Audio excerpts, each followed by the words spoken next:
हार्दिक स्वागत। आज 25 मई है और ठीक 2 दिन के पश्चात 27 मई देश के यशस्वी प्रधानमंत्री जी के शासन के 8 वर्ष पूरे। और इसी संदर्भ में आज मैं 8 वर्ष को लेकर जो मोदी जी ने इस देश के लिए किया उसको लेकर आज के बीच में आपके बीच में चर्चा करने आया हूं।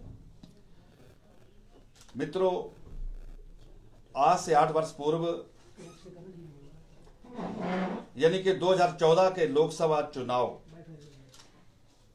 का जो एक इतिहास था वो भारतीय राजनीति में एक नए स्वर्णिम अध्याय में जुड़ गया था।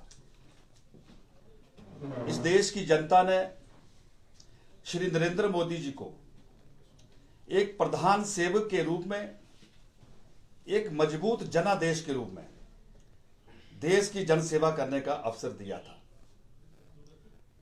और यह सत्य है कि वो 2014 का जो लोकसभा चुनाव का जो आशीर्वाद था, जो वोट था, वो देश में एक नई दिशा देने के लिए था, वो देश में एक नए परिवर्तन लाने के लिए था, वो देश में गरीबों को गरीबी से बाहर निकालने के लिए था। और जिसके दृष्टिगत देश के यशस्वी प्रधानमंत्री जी ने अपने जीवन में जो गरीबी के पड़ाव को जो नजदीक से देखा था, उसको लेकर उन्होंने एक से एक नई योजनाएं भारत की गरीब जनता को देने का काम किया है।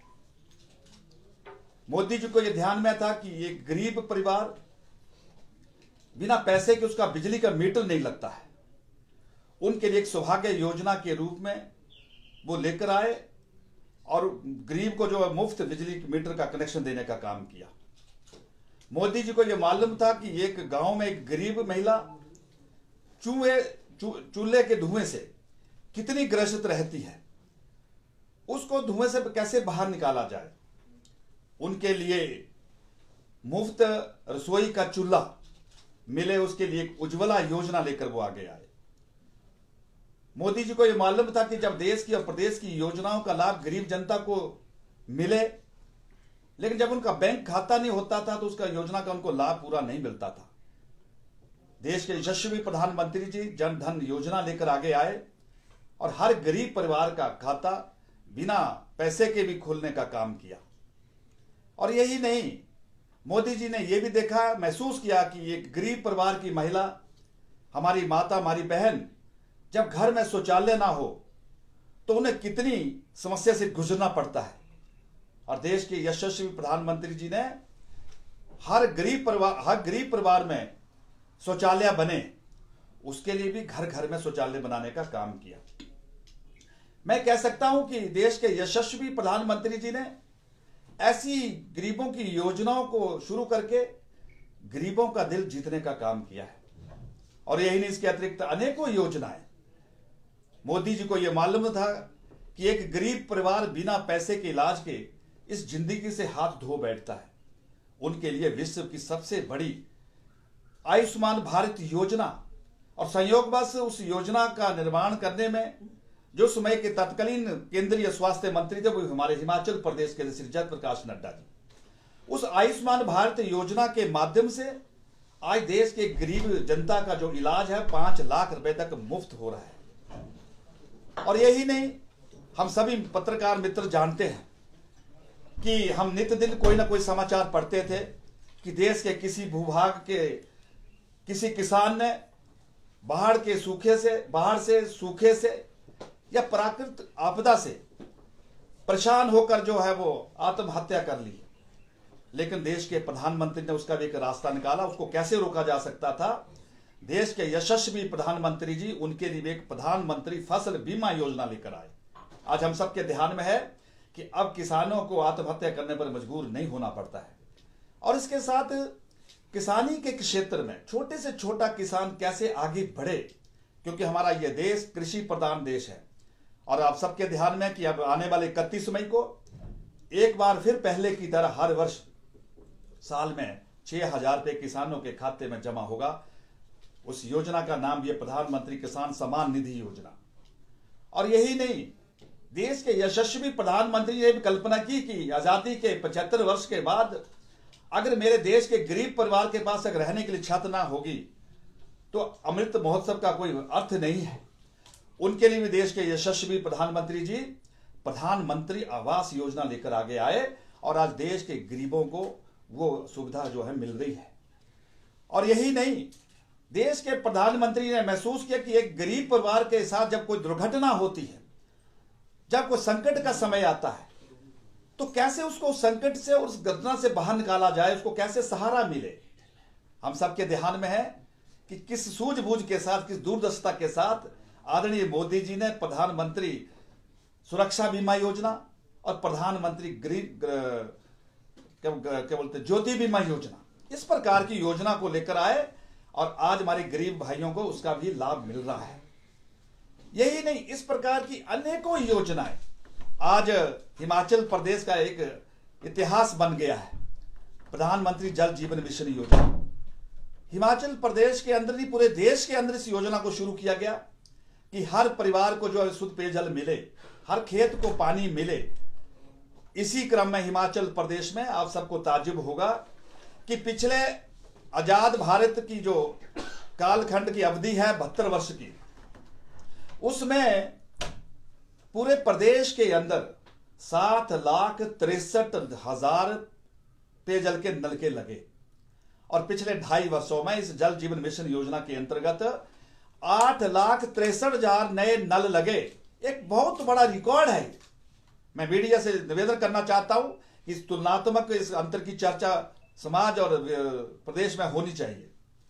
और यही नहीं, आज इन प्रकार के जो मोदी जी के प्रयास हुए हैं, इन प्रयासों से देश के किसानों को और देश के गरीब जनताओं की जो नब्ज है उसको छूने का एक प्रयास हुआ है।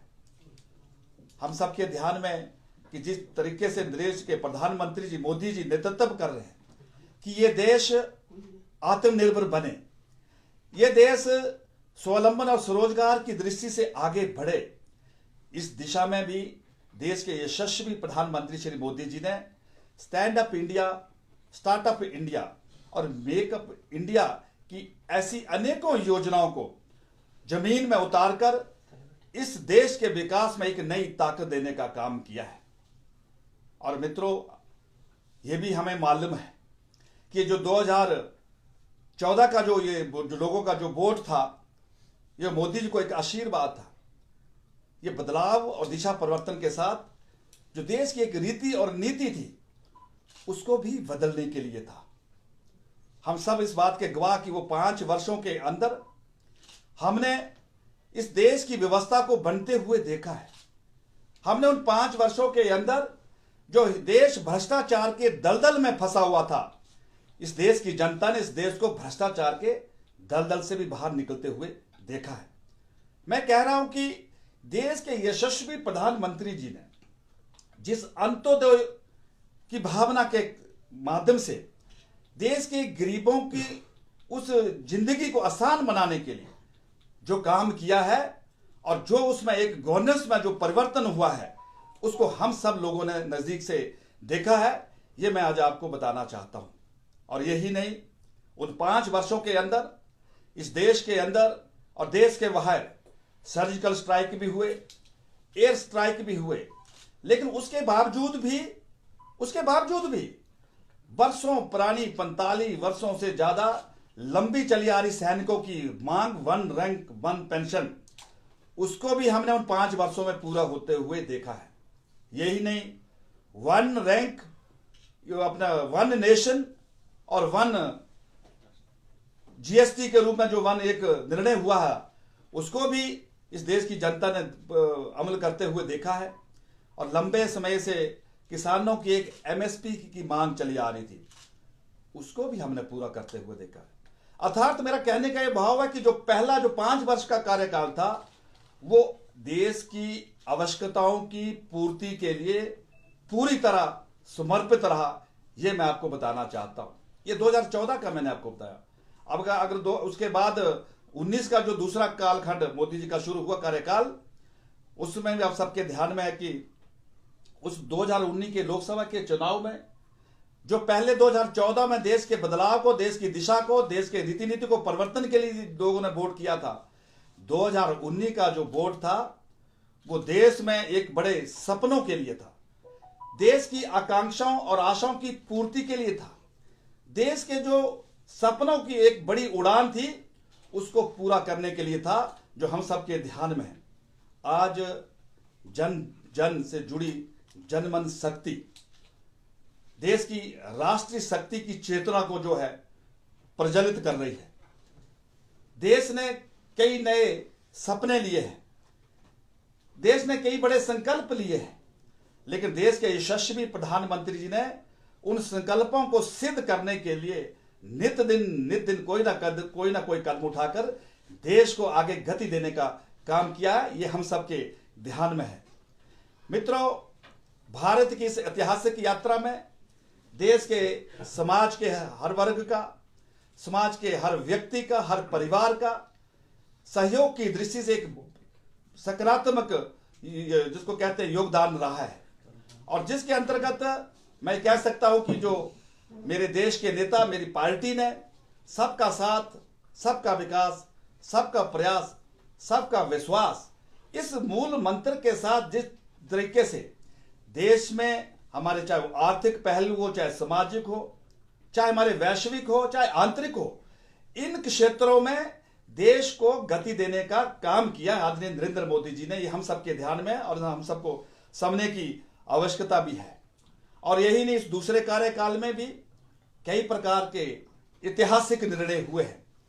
मैं कह सकता हूं कि राष्ट्रीय एकता और अखंडता के लिए हम सब इस बात के गवाह की धारा 370 को हमने पूरा करते हुए देखा है, और उसके साथ जो लंबे समय संघर्ष का एक सुखद पल मैं कह सकता हूं, राम मंदिर का निर्माण हो, या हम कह सकते हैं कि समाज के आधुनिक क्षेत्र में जो एक रुकावट बना था 3 तलाक, इसी के साथ जो हमारी करुणा का जो प्रतीक कह सकते हैं हम उसको, देश में जो नागरिकता संशोधन नियम है उसको भी हमने पूरा करते हुए देखा है। और ये एक बहुत बड़ा जो परिवर्तन, एक बहुत बड़ा जो काम, हम सब इस बात के गवाह है। और ये सारे विषय हम सब के स्वर्ण में भी है, ये भी मैं आज आपको इस स्पर्श वार्ता के माध्यम से बताना चाहता हूं। और यही नहीं मित्रों, इसके अतिरिक्त एक एक के बाद एक नए मोदी जी के शासन में निर्णय हुए, कई प्रकार के विकास के जो कदम हम सब ने देखे, देश इस बात का गवाह है। हम सबके ध्यान में है कि अंतर्राष्ट्रीय स्तर पर भी देश का दबदबा इन 8 वर्षों में कम नहीं रहा।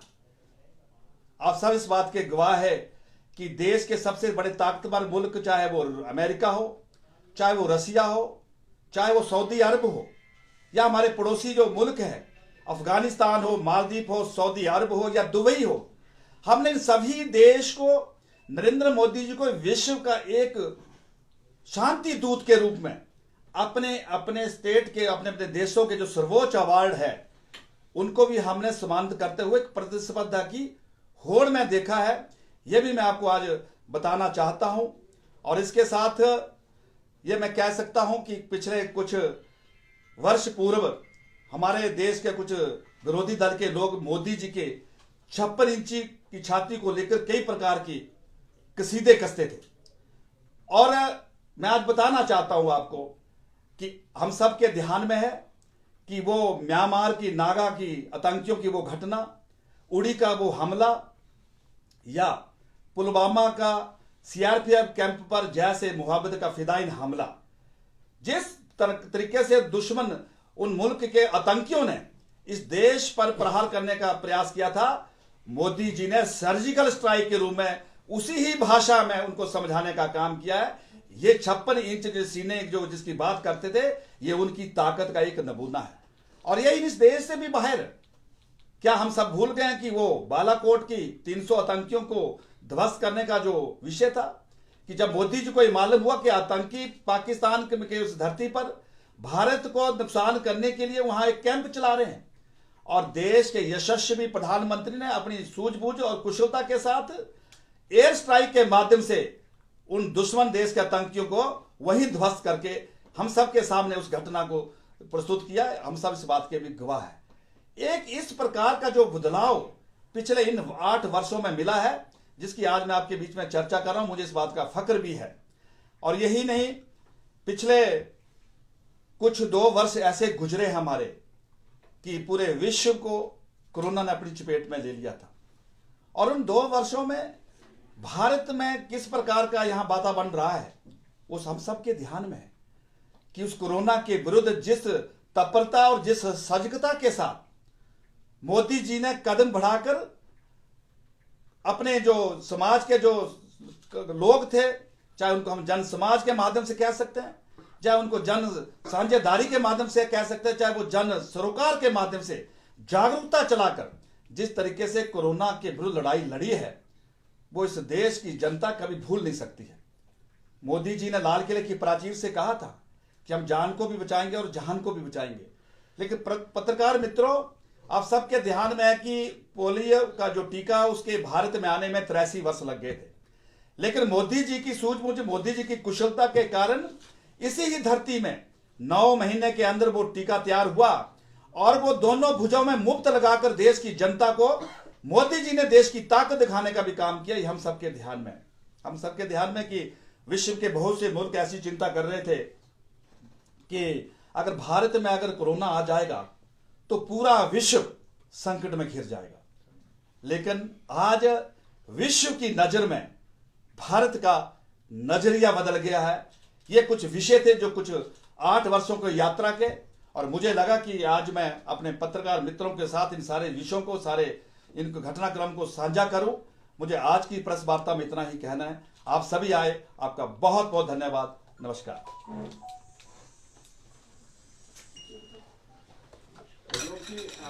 मोदी मैजिक की बात आपने कही है। प्रदेश में विधानसभा चुनाव होने जा रहे हैं। प्रदेश में भी भाजपा कहीं ना कहीं मोदी मैजिक के बहाने अपने चुनावी गतरनी को पार लगाने का प्रयास कर रही है। विभिन्न कार्यक्रम मोदी जी के रखे जा रहे हैं। क्या इम्पैक्ट रहेगा इसका? रिगु जी, ये इस देश को गौरव का विषय है और मेरी पार्टी को भी गौरव का विषय है। पार्टी को इसलिए गौरव का विषय है कि इसी ही विचार परिवार से निकले एक कार्यकर्ता आज विश्व नेता के रूप में आगे बढ़ रहे हैं और देश के लोगों को इस बात का गौरव है कि वो देश के प्रधानमंत्री हैं। और जो आपने कहा है कि हिमाचल प्रदेश में चुनाव है और चुनाव के दृष्टिगत मोदी जी के उस आधार पर हम यहां पर रिपीट होने का सपना देख रहे हैं।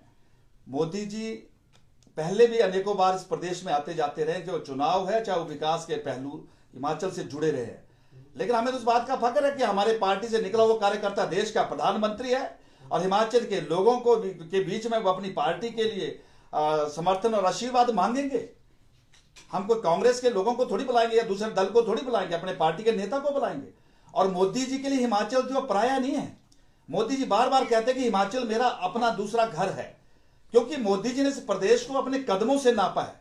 जब मोदी जी हिमाचल के प्रभारी थे तो वो हिमाचल प्रदेश के एक एक भूभाग के जो चिर परिचित है, इसलिए मोदी जी का हिमाचल के प्रति विशेष स्नेह भी है। जनता के नजरिए से एक महत्वपूर्ण प्रश्न है, पालमपुर अस्पताल में डॉक्टरों की कमी है और पिछले दिनों आपने एक बच्चे की मौत का समाचार भी सुना। अब जो है कांग्रेस आज आंदोलन कर रही है, पालमपुर के विधायक जो है खुद जो है वो आज मोर्चे पे डटेंगे, अनशन करेंगे। इसको लेकर आप क्या कहेंगे? मैं इस महत्वपूर्ण प्रेस वार्ता में इन विषयों पर नहीं बोलना चाहता, लेकिन आपने प्रश्न कर लिया है तो मैं इसमें साफ साफ कहना चाहता हूं, कांग्रेस को दिल से वहां की पीड़ा नहीं है, कांग्रेस को अपनी राजनीति को चमकाने की पीड़ा है। कांग्रेस का बचा कुछ नहीं है और आज वो उस हॉस्पिटल को लेकर जो राजनीति करे उसका उनका भला होने वाला नहीं है। ये लोकतंत्र है, आंदोलन करने का सबको अधिकार है। अच्छा होता वो प्रशासन के द्वार में जाकर वहां पर अपनी फरियाद रखते, वहां से समाधान मिलते। वहां पर तो हॉस्पिटल में शोर मचाना, हॉस्पिटल में माहौल खराब करना, ये कांग्रेस की बुद्धिमत्ता, इसका मैं उत्तर नहीं दे सकता हूं। लेकिन सर, वो जो बच्चों का डॉक्टर है कब तक अपॉइंट होगा? क्या ऐसे ही लोग अपने घर के चिरागों खोते रहेंगे? हमने पहले भी कहा था, जब पिछली बार आपके साथ मिलने का मौका मिला था, हमने उस समय भी कहा था